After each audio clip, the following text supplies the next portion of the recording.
It was a cold, quiet morning in Florence, Colorado, the very last day of 1972. It was a Sunday morning, so people were slow to stir, some getting up a bit later than usual before getting ready for church.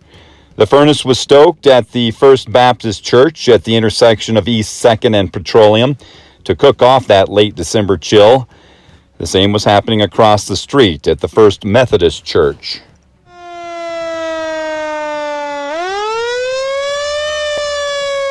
It wasn't much longer, and the first smoke was spotted. Gene McKinnon had just driven into town to visit his mother, who lived just a few doors down the street.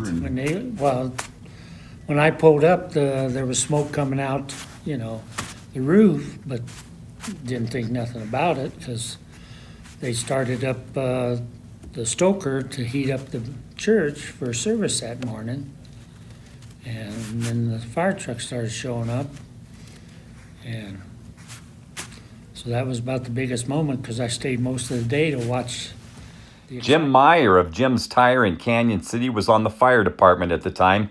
He said church members and firefighters had gone in to try and save a few things from the church, including the organ.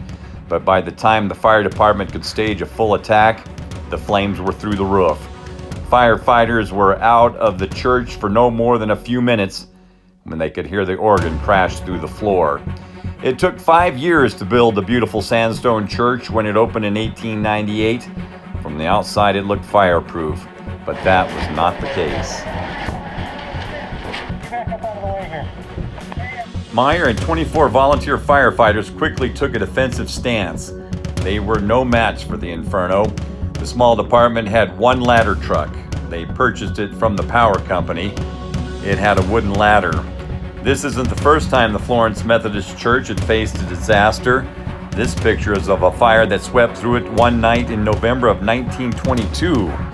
The church was rebuilt, but there was no saving it this time. The fire raged through the day. Finally, firefighters knocked down the flames that afternoon. It was too far gone to save this time. It smoldered into the new year.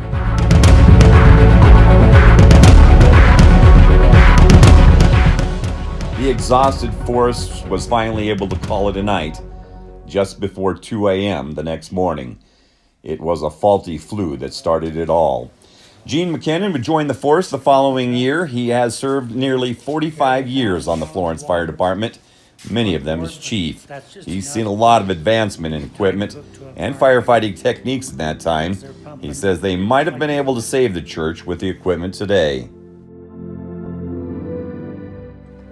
In the days following the blaze, the last of the rubble was knocked down and hauled off.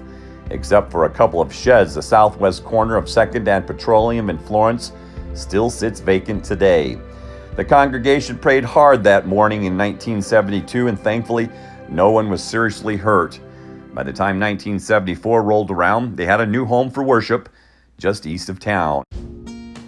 Thanks to the Florence Pioneer Museum for keeping the memories, and to the Florence Volunteer Fire Department for keeping up the good fight. That's another episode of Throwback Thursday. Thanks for tuning in. I'm Chris Jenkins.